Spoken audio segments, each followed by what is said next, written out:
Some of the injuries, J.K. Johnson had a leg injury and did not practice Monday. J.K. Johnson, transfer corner from Ohio State. And then Greg Brooks got hurt too. He was injured towards the starter practice and was not able to return. Jeremiah Hughes, freshman corner, true freshman corner, injured at the end of practice. And then Josh Williams got hurt, got hurt and did come back on the practice field, but was not in shoulder pads. So, so you kind of, to me, Greg Brooks, guy you don't want to lose, guy that's experienced, played a lot of football played a lot of SEC football, was their starter last year, projected to be their starter once again this year. Josh Williams, likely their starting running back. I know they got a rotation, but Williams, really talented player. They need him back. So those are several key guys that they do not want to miss extended period of time. J.K. Johnson, a guy is fighting his way for playing time, trying to earn playing time this year in a secondary that's a little uncertain. Sounds like it's going to be Zy Alexander at one corner, corner position certainly going to be interesting. But J.K. Johnson, a guy that come in, he's expecting to play. He comes from a high pedigree, was a 4-star recruit. So he's a guy that really wants to get back out there so he can compete and have a chance to win one of those starting corner roles. Denver. So I wanted to scout Denver Harris, talk about his play a little bit. Denver Harris. So when I watched Denver Harris's tape, kind of had to go back to high school. Began his career at Texas A&M and then is now transferred this year to LSU. So Harris coming out of high school, big-time 5-star recruit. It's a guy who he can read plays well. He's got good instincts as far as being able to recognize screen plays, recognize what pass play the offense is running, read the quarterback. I like he's got good ball skills, guy that can go jump and make interceptions. He does a good job staying deeper than wide receivers and coming up and then staying the deepest and then coming up making plays on the ball. So I like that ability in Denver Harris's game. He is a good solid wrap-up tackler, takes good angles, missing a little bit of that elite. Does not really have necessarily like exceptional elite burst and acceleration to go run up and close and make tackles. I think that's missing from his game. The change of direction is good. It's not great. I think that's kind of the reason. And then he's good overall in man coverage, but not like exceptional. I think that's a lot of, I saw in some of his highlight tape they were playing him in zone coverage. I think zone coverage probably is a better fit for him, just the way he can, just with his ability to read plays. I think you want to just kind of have it sit with his back to the sideline, looking, being able to kind of scan the whole field. So I think he is a guy that's going to excel more in zone coverage, but certainly does have the ability to play man coverage as well. So I think that, with that being said, I think Denver Harris certainly is going to be in the mix to play some valuable snaps this year. Is he going to start? I think he is a long shot to really win one of those starting jobs this year. But I think Denver Harris does have a chance to play some meaningful snaps this season. I think he's a guy that does have a chance to be impactful as far as special teams is concerned, though. I think that, Savion Jones, Mason Taylor interviews, so we kind of touched on some of the injuries yesterday. I think that,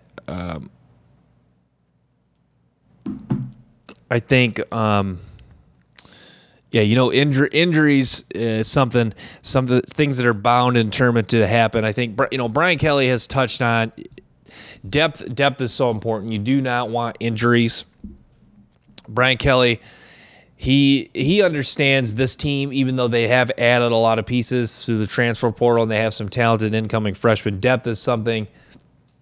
Their depth is not yet quite superior enough to avoid a mass amount of injuries. So you hope LSU. So I hope you trust your training staff that they can help get these guys healthy back onto the practice field, because Josh Williams, even though you can say, yeah, we have a veteran deep running back group, Josh Williams is a guy you do not want to miss an extended period of time because his veteran leadership, even though if he's injured, he can help players on the sideline. You want his veteran presence out on the practice field, leading the way in practice, leading drills. I think that's a big thing. Veteran guys do a good job of leading drills and kind of showing the young guys how to go through a drill, how to do a drill properly, how to do it with a competitive edge and an intensity. So I think that Josh Williams certainly a guy they want to get back out there because he will help a lot of the young guys, and he will help lead the way of how practice is run. And he's a guy that has experience playing on the 2019 national title team when he was just a walk-on, and now is one of the guys that's returning in year 2 of the Brian Kelly, Mike Denbrock, the OC system. So Josh Williams, certainly a guy they want to get back out there. Greg Brooks, hopefully they get back out there. Greg Brooks is a guy who I would be worried a little bit if I was hurt because Andre Sam, Deuce Chestnut, some of these transfers are very Zay Alexander, more of a corner, but they have some guys that are hungry for some playing time. So if I'm Greg Brooks, I want to make sure I'm back as soon as possible so I can keep all the reps. And I do not want to see the coaching staff see Andre Sam out there getting more reps and showing more good things. To me, Greg Brooks is a guy that really has to get back. And to me, I don't think he's a guy that's going to lose just because of this injury. I don't think he's going to lose his job right away. But to me, say he's banged up earlier in the season and maybe is still playing but not at a high level. They might be, and then Sam's kind of the backup. Sam might be getting more and more snaps. You kind of saw that. Teams are not as afraid to do that this year. As a college football competitive program, like LSU and Brian Kelly, the coaching staff, I'm sure they respect what Greg Brooks has done for them. But also, we got guys that are hungry, and we got a guy like Andre Sam, a guy that flashes a lot of ability. Is this a guy that, if Brooks, if he's injured, not really playing well, this is a guy that, maybe we look to get Sam more meaningful snaps. Like we're still, even though we respect what Greg Brooks has done for you, we want to get the most competitive, best players on the field. And I know this is all hypothetical, but it just goes to show that goes back to the scuffle that I think there's a lot of competition for spots. I think what it boils down to, maybe not just the scuffle, but I think what a lot of the intensity is boiling down to is there's a lot of guys are still unproven. And even though Andre Sam, Deuce Chestnut, some of these guys have proven their way at other schools, when you transfer to a new school, what you did at the other school, they don't really care. And that's kind of been the case. That's even the case at most big-time programs who are competitive. If you come in, even if you come in as a high 4-star, high 5-star, they don't necessarily really care when you get there. It's like at Alabama when Julio Jones came into Alabama, he talked that Saban put him as a 6th-string wide receiver to start off. They don't really. They know your pedigree. They know what you did at other schools, and they know some of the tape you put out there. But also, like it's a new year. It's a different day, different practice. What you have to earn it each and every day. What you did in the past is the past. That's kind of the case. That's not even just the case for football. That's the case in the workplace. And that's a case for, like, say you're interviewing for a job, like, and you graduated from 4-point from Harvard. Yeah, the job cares about that, but once you start the job, it's kind of like, okay, how can you perform for our business? How do you perform as a doctor? How do you know what I mean?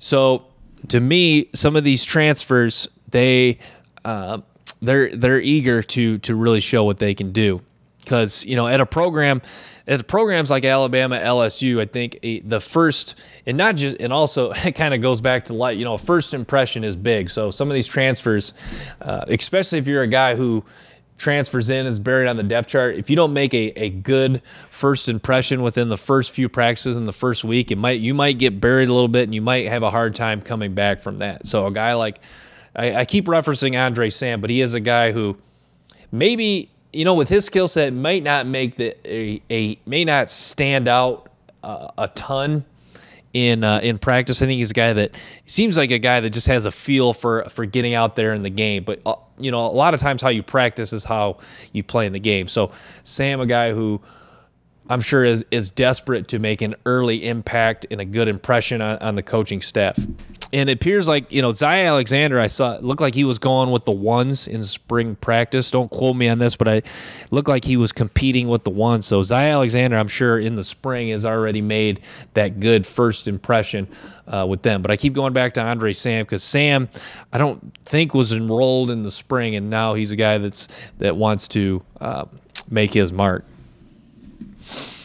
But yeah, Denver Harris, being involved in the scuffle, and I don't want to pinpoint that as the main reason for the scuffle, but it's like Kyron Lacey too.